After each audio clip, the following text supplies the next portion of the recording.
मुख्तलिफ लोगों से मिला हूँ, डिफरेंट क्या कहते हैं, सिर्फ एशियन से नहीं बल्कि western American, Canadians, different Australians, जिनसे भी मैं मिला हूँ हमारी दोस्ती हुई है just for snooker. I don't know them, एक बैठा हुआ प्लेयर, मैं गया हूँ, would you like to have a snooker frame और something, okay oh yes why not.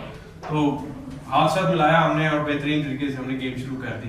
तो ये एथिक्स का बहुत, ये एक फ्रेंडली गेम है, आपको दोस्त बनाती है, but we played as a competitor and we respect each other. आपने और बहुत सारी चीजें ऐसी हैं कि जब आपका बॉल पॉट हो जाता है, कभी इन ऑफ हो जाता है, तो लड़के क्या करते हैं, यहाँ पॉट हो गया और ऐसे उठा के ना ये नो डोंट नेवर. आपने कभी जो बास्केटबॉल खेलते हैं प्लेयर्स, उनको कभी अपने बॉल को जो है वो फुट लगाते हुए नहीं देखा होगा, क्योंकि they respect it.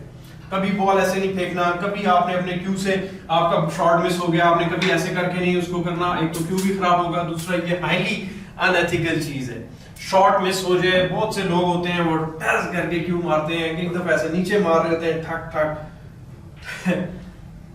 I don't know why. आपके अपना कसूर है, आपकी अपनी गलती है, आपको एडमिट करना चाहिए.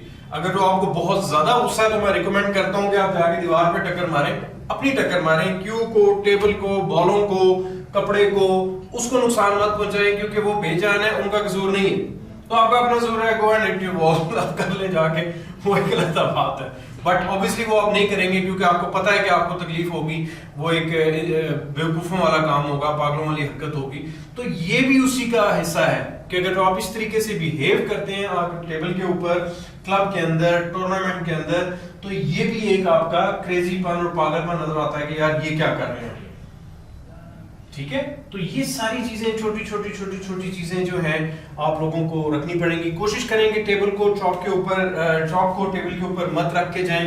अगर जो आपने खेलना भी है, अब यहाँ पे फर्ज करें इनकी शॉट आई है और मैं इधर खड़ा था और टेबल पे कई दफा लोग अपने चौक्स कैरी नहीं करते जाइएगा शॉट में, तो ये होता है कि कई दफा मैं जाते जाते चौक आराम से इधर रख के चला जाऊंगा, अनइंटेंशनल या इंटेंशनल. ये भी एक बैड हैबिट है. और फिर एक और भी नुकसान होता है कि कई दफा अगर चौक रखना है ही आपने टेबल पे, तो चौक को आपने भी ये गलती की थी कि आप चौक को ऐसे रख रहे थे. अब इसमें क्या हुआ है, देखें 1 2 3 4 5 6, ये जहां जहां मैंने रखा आपने देखा चौक के निशान पड़ते जा रहे हैं. इस बिकॉज पाउडर है वो आपका वो करते जाएंगे, आपके सामने नजर आता जाएगा आपको. ये देखें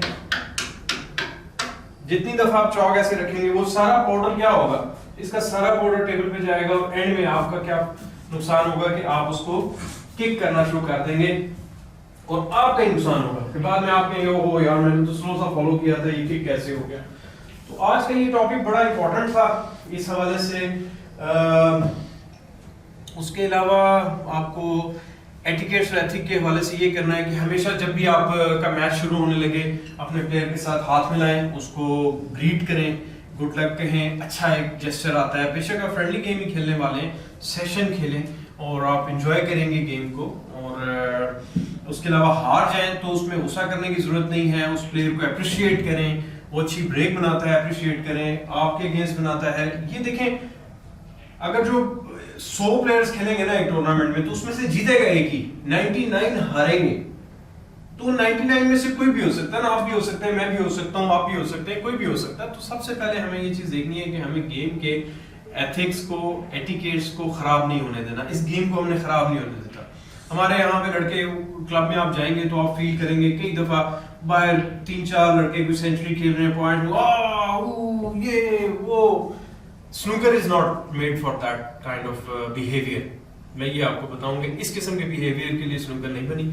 आप अगर अच्छी स्नूकर इंप्रूव करना चाह रहे हैं और ये मेरी वीडियोस देख रहे हैं तो आपको सबसे पहले ये चीज इंप्लीमेंट करनी चाहिए. बल्कि सबसे पहली वीडियो मेरी ये होनी चाहिए थी, लेकिन चलें अब आपको आइडिया होगा कि ये इतना इंपॉर्टेंट है टेबल स्नूकर के एथिक्स कि जो आपको खुद भी डिस्ट्रैक्ट होने से बचाती है.